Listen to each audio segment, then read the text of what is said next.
Small Town Scuttlebutt.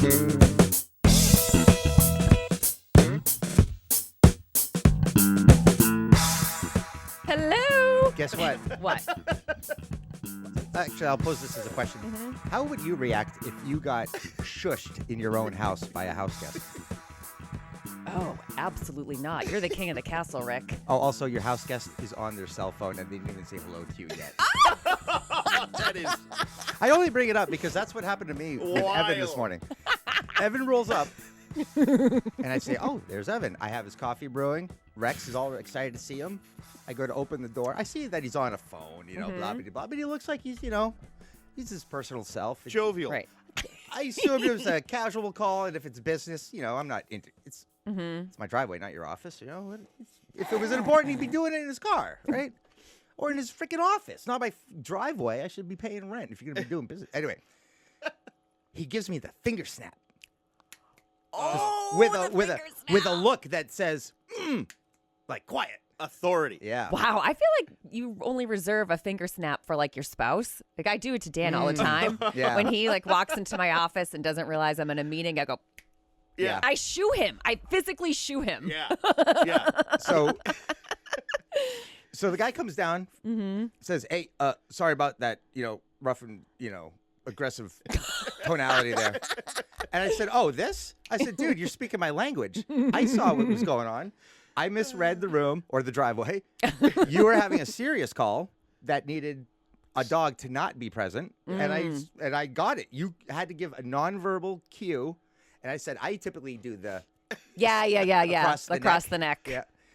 But the finger snap's good. That one says, this one says, hey, let's simmer it down. Right. This one means effective immediately. Yes. Or I'm going to kick your ass. Yes. The finger snap. So I said, no apologies required. Like that is the best, most direct way to communicate. And you're speaking my language. I get it. Well, Evan, were you closing a deal? Yes, I was closing a Nice. deal. Let me tell you, yesterday and today, unbelievably active. Unbelievably active. And I don't have to get into the details, but put a house under agreement yesterday. Just got one signed today. Awesome. Waiting for another offer to get accepted today. Have a listing presentation tonight. So business is booming. Nice. But that double snap. So allow me to tell the story from my perspective. Okay. I pull in. I got a lot of stuff going on. We have a 5-minute. We're on a structured schedule now. is Remember, that right? We're tightening it up. 5-minute open. Listen, bitch. So I pull up. I've got this potential deal going on, and I open up my phone to find this text that our offer has been accepted. So Oh my I'm God. like, yeah. Yes. So anyway, she has a couple questions. So I call her, and anyway, I'm answering those questions. Rick comes flying out, opens up the door, and lets the damn dog out. So snap, shut Right. No. Right. Objection. Yeah. Objection. Yes. Hyperbole. One bark. A roof. Happy No. to see you. No. Ruh, I'm gonna fuck you up. Ruh. No. It was one bark. Your dog has never looked at me in his life and barked and said, He I kind of like does like Evan. Really? does not Yeah. like Rex me. is such a love. Yeah. But no, he does. Aw. And he has a dog. You think you'd be I a dog guy? know. Yeah, there's a problem with your dog. Rex loves me. You don't walk into Like I another said, man's there's house. a problem with your One simply does not walk into another man's house, snap his fingers on a phone call, and then shit on his dog. You, buddy, have 2 strikes. You. I don't blame Rick for letting the dog out. I would have made the like if you're again on the phone in the driveway, I would have made the assumption that like it wasn't. Let me ask you, why would Rick let the dog out? To Well, go see it's you. a dog. No, he was not letting the dog out to go pee. Oh. The dog was barking inside. Mm-hmm. Rick was probably annoyed, and so he opens up the door and is like, "Go get him." That's probably what he said. Go get Evan. Yeah. No, well, And then no. the You have to dog do it the way I talk. Go get him. And then as my knuckles drag Right. you behind. That's exactly how I Your talk. savage beast of Yeah. a dog is Yeah. attacking Evan. Yeah. Yeah, so people like that deserve a snap. And the snap was just as much directed towards the dog, as it was to Rick. Did I meet the 5-minute standard? I think we're there. Okay. I Moving think on. we're there. So everyone's off to a great start this morning. Everyone's morning. I think I'm the only one that's in a really great mood. Wow. Wow, I what a am- rarity. I am just things are working forward motion on comedy, and Nice. Great. we're not talking about it yet, but we will. But I'm very It's a teaser. I'm very pumped. Like the momentum is good. The train is moving and it's Good. not stopping. Okay, so I like your I do- Wednesday white. I know. I Thank do you. like your Yeah, quarter very zip, Rick. sharp. Yeah. thank you. All right. I just wanted to point out to you guys this is something that happened at Augusta National.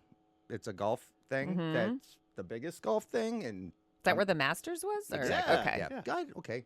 You're coming along. She's Liz. coming I along. know. I'm trying, guys. But I just want to say to you, I know that you're not a fan of golf, and that's cool. This is not a golf story. This is a civil society taking care of itself and creating its own rules and self-policing. And I mean, it's a private entity that's doing this, and I think more places should do it. Like if a restaurant or something wants to do this, I would go to it. This would be a great sailing thing. This is it. Where did it go? Where did it go? Let me pull it up. Okay. Prepared as always. Well, that's the thing. You know, here it is. Okay, I'm going to read this to you. All right. At Augusta National, tradition reigns supreme, and that means leaving your phone behind. The Masters enforces a strict no cell phone policy, creating a rare escape from the digital world for attendees. This rule encourages face-to-face interactions and full immersion in the event. Instead of selfies and live tweets, patrons experience the tournament through their own eyes, engaging more deeply with the game and fellow fans. As Swedish golfer Ludvig Aberg notes, Arberg.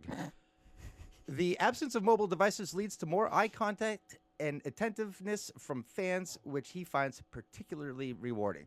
For those needing to make a call, Augusta National provides banks of public phones, a nostalgic nod to simpler times. These phones allow patrons to connect with the outside world, often surprising recipients with a call from Augusta National Golf Course. That's a flex. That is a flex. That's a flex. Ordering pizza. In an era dominated by screens, the Masters offers a refreshing return to presence and tradition. It's not just about watching golf, it's about experiencing it fully without digital distractions. And it came with a picture of a guy putting with the grandstand behind.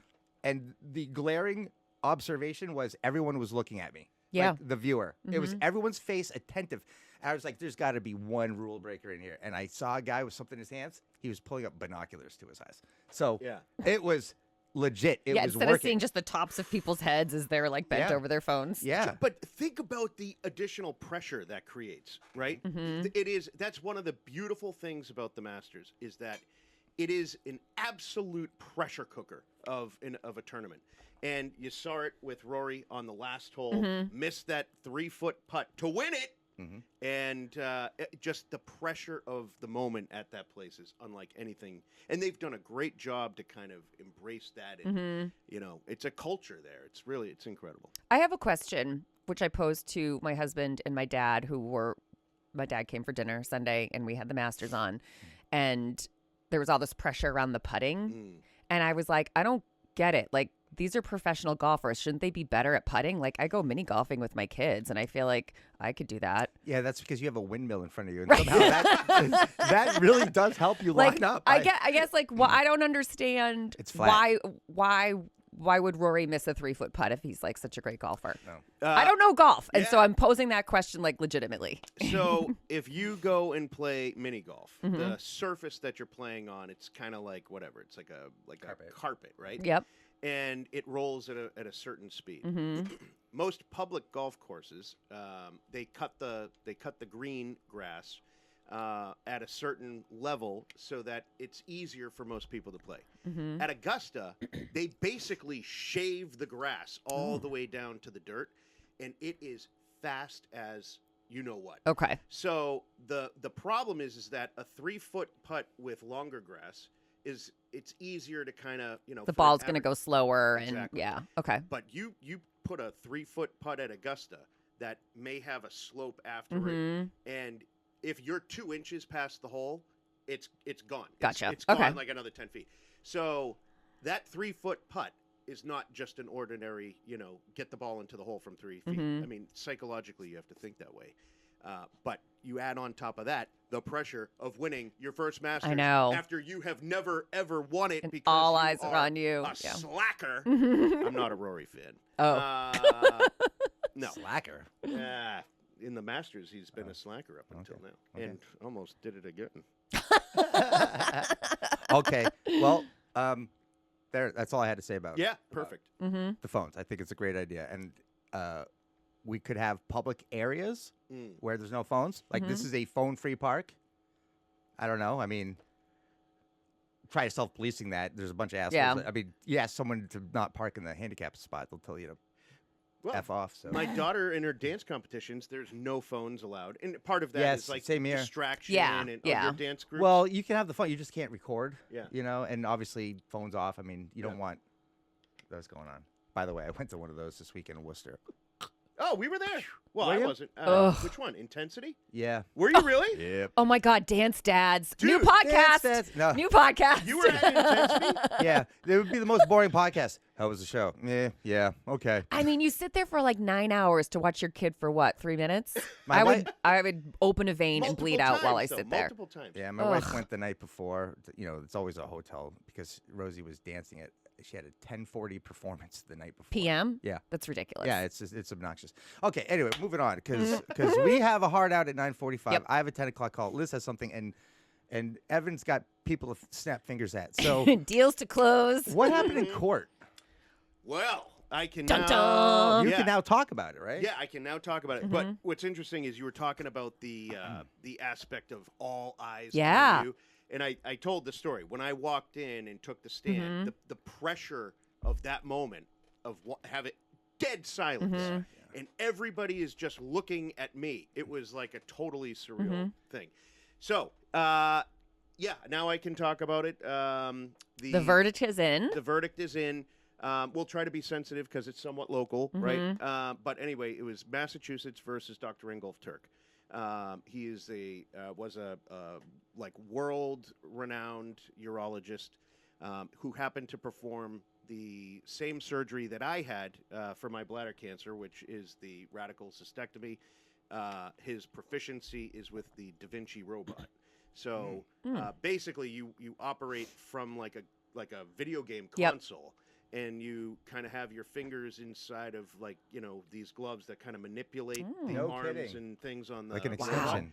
Yeah. There's a video where you can see they will peel the skin off of a grape. They'll cut the grape without damaging the tissue. They'll peel the skin off. Then they'll put the skin back on, and then they'll stitch it with like 1,000 mini stitches. Oh my God. It takes a long time. Right. But like my whole innards are like that, right? So Wow. yeah, it's all grapes to me. So anyway, he was convicted and found guilty of voluntary manslaughter. And basically, I think the what they were going for. See, I think I was important to create a timeline. I'm actually Yes. surprised they didn't ask me more for maybe impact or whatever, because my situation was sort of profound, I think. Yeah, I mean, you basically showed him where to dump his wife's body. Oh, stop! I mean, it. that's why you were called as a witness, Oh, well- essentially. And I was still wondering why the snorkel and mask were in your trunk. Listen, but so I think that the prosecution was going after the fact that this was that it was planned out. Yes, and yes. that it was Yep. it was this orchestrated event. But it doesn't add up. I got the call from the victim's friend who wanted to show her the property that I was selling because they wanted a pool, and we know Right. that she wanted a pool. So, because they ended up putting in a pool in at their house, which at the time didn't look like it was going to be possible. So that's why they came and saw the house. I saw the two of them. I met the two of them. And then you're fast forwarding 2 years until the event happened. But the part of they're trying to establish the timeline. She disappeared on a Thursday. She was gone Friday and Saturday. I showed the house on Saturday, not knowing that She's she in- was. Yeah, Oh my know. that gosh. she was there. We had a tough time selling the house as is with this pond Yeah. / so that was we thought it was going to be a very difficult situation, and because I'm great at what I do, we ended up selling it anyway. So what did the doctor do? This is what I heard since in the trial. Apparently, they were getting back together at her request. He was kind of displaced during COVID and all this stuff. So anyway, he comes back. She invites him into their home. They're doing family yard stuff. They start drinking. Apparently, they did the hibbity dibbity, and apparently he read a text from some woman that she was not a fan of. This is all what's in the press, in the thing, and she apparently kind of lost it, and allegedly hits him with a glass in the forehead, cuts him, and then apparently he says stop or whatever. He's trying to calm her down. Again, this is all I'm hearing. And she's kind of like, I don't know, like going after him. And supposedly he puts his hand up to stop her and, was like on and around her neck. And he's a big guy. And, unfortunately, she then falls off the bed. And who knows what, nobody really knows, So it's a freak accident, really. No. Well, was he trying to kill her? It sounds like he's trying to be like. Was her cause of death strangulation? Yeah. So that's no accident. So he didn't push her off and hold her back. He strangled her. Yeah. That's the answer I was looking Yeah. for. Thanks, Liz, who wasn't even at the court case. Evan. Yeah. Strangulation was the answer we were looking for. That's what he did. He killed her by choking her neck. Yeah. That is bad. I don't know if it was like the, holding her down and. Yeah, he got mad. Well, he got mad as someone who has listened to 11 billion hours of true crime, and sadly, a lot of, true crime is a result of domestic violence. It takes 7 minutes to choke someone to death. Really? Is that right? 7 minutes. So, folks listening, set a timer for 7 minutes. Wow. And in that time, it's a long time to maybe reconsider what you're doing. Is that right? Yeah. My brother and I got into a fight once. He put me in a headlock, knocked me out. I woke up like, whoa, where am I? Like, if you ever been choked out? No. You wait. It's just like passing out. I mean, that's what happens. You pass out. Yeah. But to take it to the point where you are killing someone, so you're past the point of them passing out. So at some point, he's strangling her. She loses consciousness. Yeah. He has to continue to strangle her in order to kill her. Yeah. So he's going Well, and going. she also fell off the bed. So and again, I haven't seen the whole trial. I'm only going off what I've heard so far, and obviously there's a lot to go through. But that. Yeah, so that was the. I want to know, Evan. Now that so he was found guilty, he did it. Thinking back, you were in a room with a murderer. Yeah. That's wild. Yep. 10 feet that I had met before. Yes, you shook hands with a murderer. Yeah. Took money from a murderer. No. Nothing. No. You didn't get paid anything. No. The crazy. You sold the house. Yeah, no, well, not to them. Not to them. Not to them. Oh yeah, right. But I guess. But the other crazy part of this is that the house that he bought, that she lived in, that the murder occurred at, that was my listing that I had to drop because of my cancer diagnosis. Oh. So he ended up buying the house that I had to leave for the cancer that he specializes in treating. Whoa. Right? Like, talk about coming full circle. That's why, for me, it's a wackadoodle story. Totally. Great. So cool. Yeah. All right. Well, it was a good experience. The jury got it right. Yep. Well, who knows? There's some people that are not very happy about that. Do they think he should have gotten murder? Yeah. Or okay. It was basically it was murder in the first degree or voluntary manslaughter. I guess And with the article I read said that he could, and Mike, please fact check this. I think the maximum sentence he can get is 20 years, but they're going to give him credit for time served, and he's served 5. Yeah. So in theory, he could be free in 15 years. He could be potentially free in 10. Right. Right. I mean, depending on the sentencing and all that. Yeah. I don't know. Is he taking new clients? I mean, I need a new specialist. I don't know how court cases work. You were probably better than me. The fact that the jury seemed sympathetic to him with this verdict I wonder if that Yeah. means they'll be more sympathetic Yeah. with the sentencing. Yeah. So I don't know, you know. Mm-hmm. But I Be think interesting. at the end of the day, the big losers, unfortunately, are the kids. you know? Yeah. And unfortunately, some kids don't have a mother anymore. Mm-hmm. The other kids have, a dad now with a, storied history. Right. Yeah. How do you reconcile with your father? I mean, That's a tough one. Yeah. Yeah. I don't know. I don't wish that on. It's an unfortunate thing. Awful. All right. Well, it's a comedy podcast. Should we liven things up? Okay. Liz, can you pull us out of this doom? You brought it up. I know. No, I think it. No problem with pausing the comedy to get like some Right. enlightening first-person account stuff on like the behind the scenes. You pulled the curtain back. I It's know. Cool. Do you want to move on to like the main story that we're going to do? Okay. Do you want to do that? Well, you want to skip your thing. Can you do show notes real fast? I can.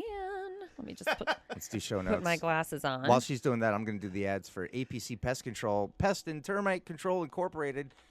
Call them at 1-800-400-ANTS. That's 1-800-400-2687. They're open Monday to Friday, 8 to 5. These guys are our pest control providers. They should be yours. They're Evans, and they're Liz's as well. So they're going 3 for 3. They've been knocking them dead since 1981. So, again, check them out at 1-800-400-ANTS or go online at apcpest.com. Yeah, I saw my first aunt yesterday, so I said to Dana, go call APC today, please. Yeah. So, They're yeah, out. they'll be out at our house soon. So, Mike certainly took your brevity direction to heart because this, I think, might be the shortest show notes we've ever gotten. So, See, I'm managing him up. He's getting better. That's good. cheerio, Rick, Liz, and Evan. Glad to have the crew back together. Overall, great episode with just a few minor points to cover. Evan, the word you were looking for was bailiff to describe the person who's responsible for escorting you to the witness stand. Yes, the bailiff. I still like bull. Or what was the bailiff from Wapner? Was it like Rusty? He had his own. He like became kind of famous in his own right. I feel like. Right. Again, another timely reference. Okay. Interesting Karen Reed Ingolf Turk connection. According to the New York Post, Massachusetts State Trooper Michael Proctor, who was fired as the lead investigator for the Karen Reed case for sending lewd text messages about Karen, was also involved in the Ingolf Turk case. Oh, I did He's not got his know hands in all the that. things. Interesting. Rick was correct that the 9 and 3 hand positions is the preferred technique taught in modern driving school. This is due to the following safety techniques: airbag deployment safety and better vehicle control. Best regards, Mike, manager of misinformation. That's garbage. I think that's garbage too. The 9 and 3? Oh, Well, yeah, I was, yeah. 10 and 2, baby. Yes. Do you guys have dual clutch Tiptronic Yeah. paddle shifters on your? I don't know. If I do, I've never used it. We are going to check. We are going to check Liz's car. This could be a good, social media clip. I like it. What if we walk out with Liz? Hey, we're walking out with Liz. She doesn't even know she has paddle shifters on her car. Do you have enough blinker fluid in your car? How, You don't need fluid for blinkers. No, but you Getcha. no, but you do need halogen fluid for the headlights. That's true. That's true. I don't know. There's a lot of There's- fluids I'm that kidding. cars need that I didn't realize until we brought our car in to be serviced. And the guy showed me on the computer, and I was like, it's a lot of fluid. Anyway. All right. Okay, so we have a main topic. Liz, you're bringing to us, I just called it parent-school trust issues.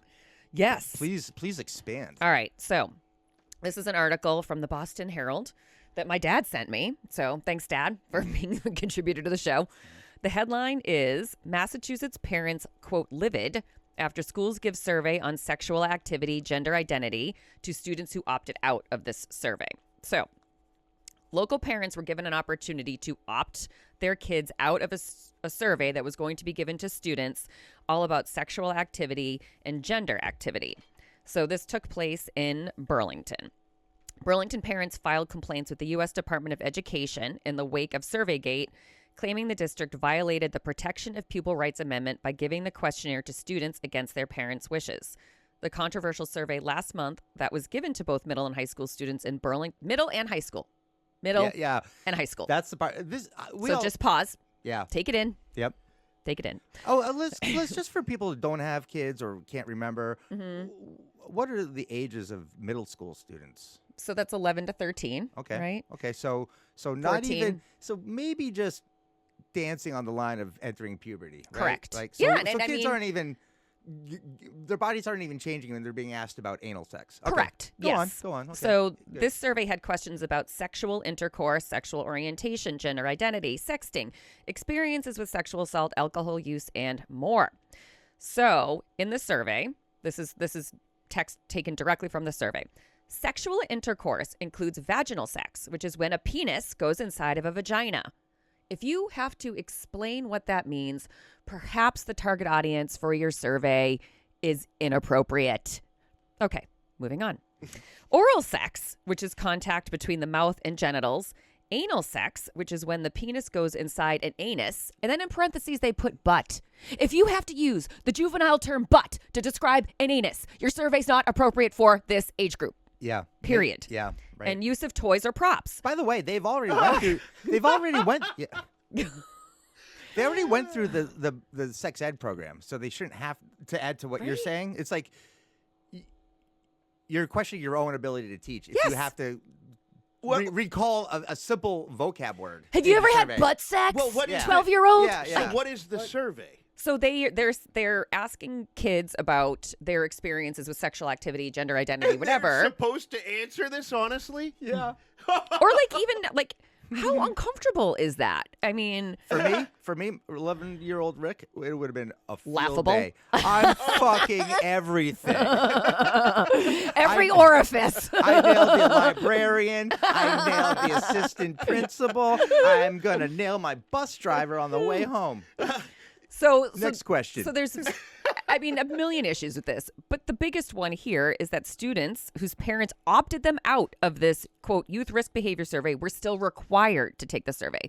So even though Evan, you said I do not want my daughter taking this survey, poor little Bridget was still required to take the survey. Yeah. So that's you just infringed on my rights as a parent. Yeah. How do you think Bridget would receive something like that? I mean, she's only in 3rd grade, so not well. Oh, yeah, but yeah. A little bit young, but A different. I'm going to bring up a different topic when you're done. sure. But a very similar similar scenario. situation. Yeah. Okay.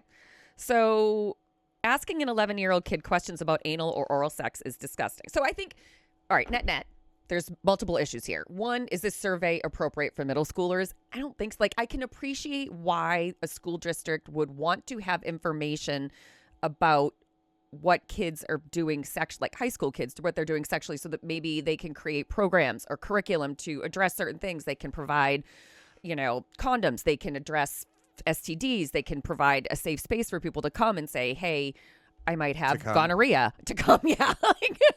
So like that part I understand. I don't understand giving these questions to middle schoolers. That is just a bridge too far for me. And I To certainly find out about their sexual activity? No, this is the bullshit. It's like it's high school appropriate stuff Yeah. that they bring into the middle school. They did this with the fucking books talking about jerking off in a Mountain Dew bottle. The last guy to come has to drink it. This is in a graphic fucking novel in the library where my 11-year-old daughter went Yeah. to school. Until we said no fucking way. I don't and even the wanna book hear came out. So, Evan, are you saying that it's inappropriate to ask high schoolers these questions? Or you don't understand the need I don't to? think it's appropriate to ask anybody these questions. Am I wrong? Oh, we should take the survey. Well, I think I think the survey should be optional. Like, Yeah, well, it like was. mandatory. And it because was you're gonna optional. what is the margin of error on a forced survey? I would go C, Yes. C, C, Why C. does Here you go. Why does the school need to know if Sally takes it in the butt? I don't think it's about Sally taking it in the butt. I think it's about, okay, 70% of our kids reported that they've had anal sex. Maybe we should have some programs around, like, you can still get STDs in your butt. I don't know. I'm just saying, like... No, that's mom and dad's responsibility. There's a family, parental responsibility, and then the school. School, you can teach the academics and the societal, social shit to a degree. But when you start asking about my kid's dick, we're done. We are fucking done. You fucking weirdo. Stop sexualizing shit. Stop cramming the fucking... Especially at 11. Yeah. Oh, yeah. God damn Wildly it. inappropriate. Why don't we work on interpersonal communicating? Because no one's doing that. Make your school a fucking Augusta type situation with no fucking cell phones because we're all learning, right? It is a tool. I mean, it's hard to tell a kid, hey, that device has all the information in the world and all the You'll ever tools. need. Don't use it. No, it could be used as an educational tool, but those things can't be around. These kids don't even talk to each other, and they go home and they play video games, and they're not even gonna be. They don't even have sex.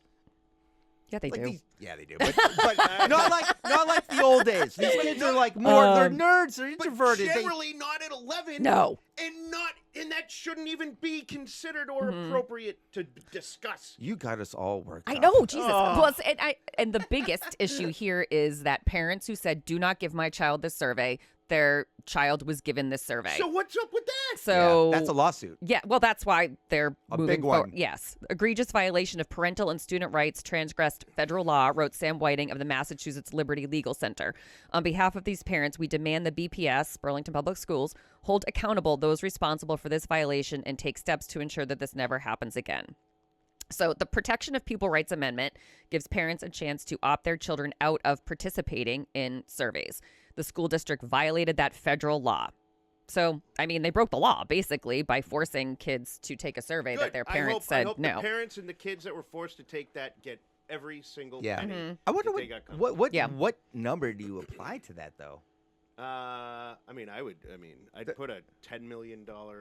Just throws. I mean, I don't know how to Yeah. do that, but Liz, there was. I did read that article you sent us.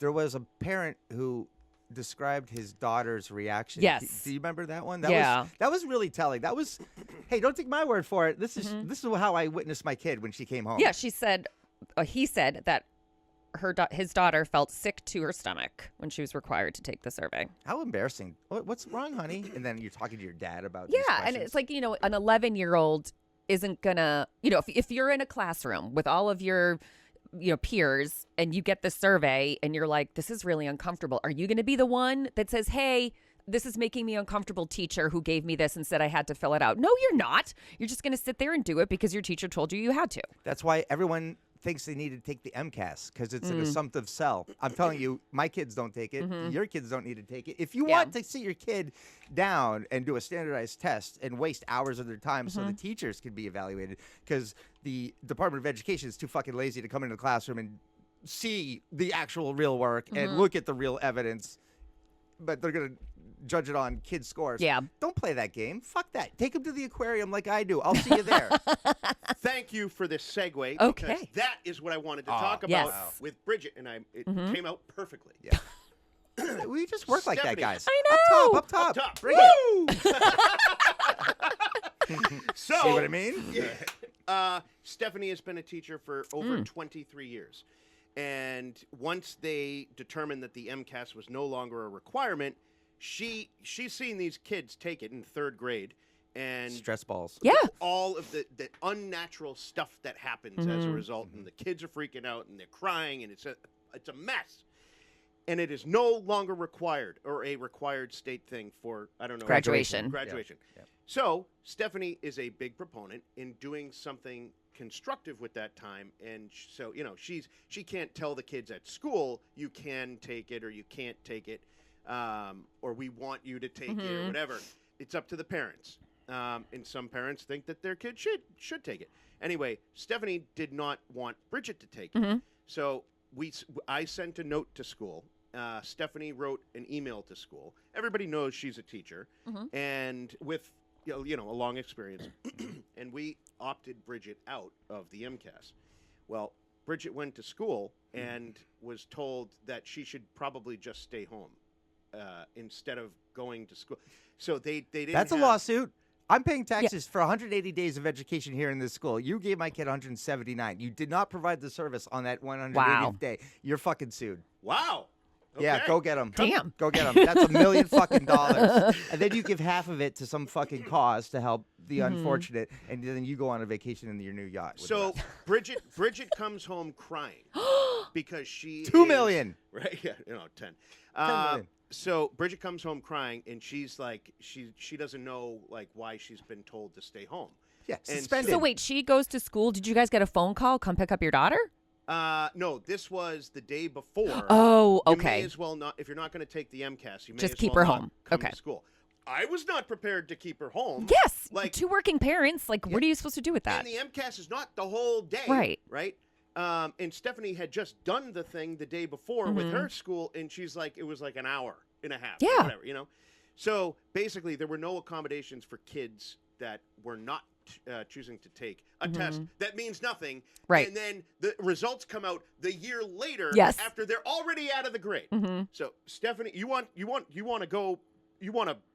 Well, your point there was it's not about the kids. It's about No. the assessment. So the teachers get it's a teacher report card. So the next year that they get, we did my year. It's the end. The results came in. How did we do? So that's why it I don't even comes know in why there. they send the scores home.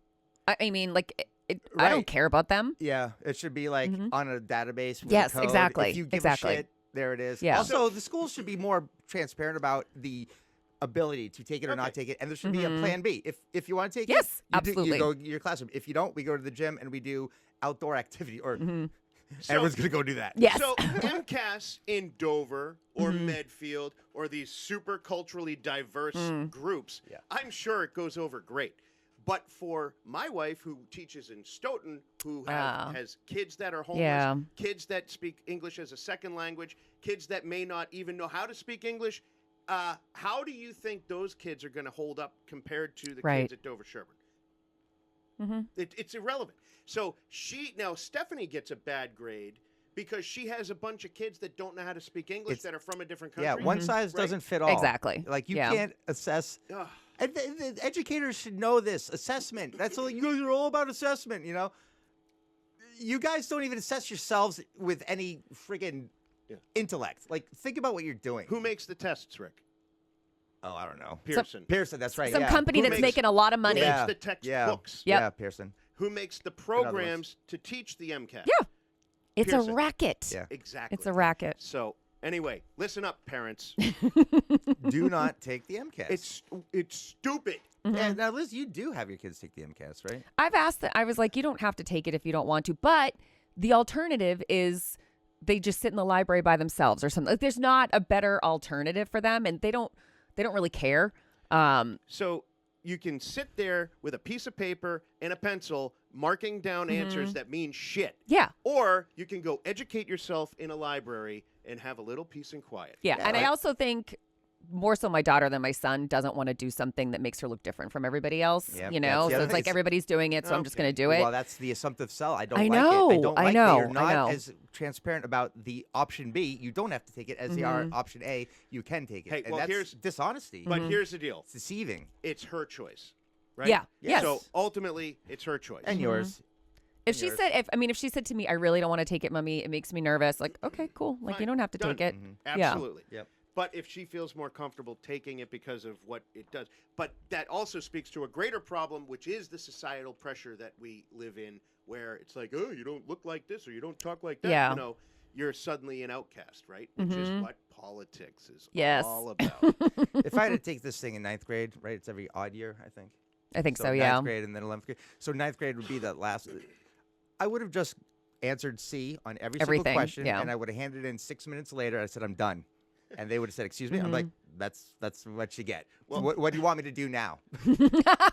what do we do now? I encourage any kid that does that and can take a picture of it and show it to me, I am going to give you $100 cash money. You show me an MCAS test with all C's circled in, and you send it to me, $100 guaranteed. You have till June 1 to do that. That is literally how I took the SATs. Oh, my God. I went through and any ones that I knew, any answers that I knew, I put it down. Boom, boom, boom, boom, boom. And then any ones that I left blank, I went back and just marked C for every single one of them. Yeah. Might hurt you because sometimes it's better to not answer a question. Not on the SATs. I think it's better to always answer than leave it blank. Yeah. Oh, is that why I got a 400? All right, we got to wrap it up, Liz. You got things This to do. was I a got pretty things. passionate show, I have to say. Well, you know, It started with the it yeah, did. in the It driveway. coming in hot, Evan Walsh with the snappity snap, and then we talked about murder. We talked about quizzes or surveys for middle schoolers about butt sex. I mean, but then there's oof, the positive. MCAS. And then positive Rick, as usual. Ray of sunshine, Rick Fink. Would it be just wonderful if we just put our phones down for a little while? All right. Well, I think we did a good job keeping it tight. All right. So, Yeah. Scuttlebuds, if you like what you hear, please rate, review, and subscribe on iTunes, Spotify, or wherever you get your podcasts. Follow us on social media, Facebook, Instagram, YouTube, at Small Town Scuttlebutt. And send us a note, smalltownscuttlebutt@gmail.com. See ya. MCAS is ass.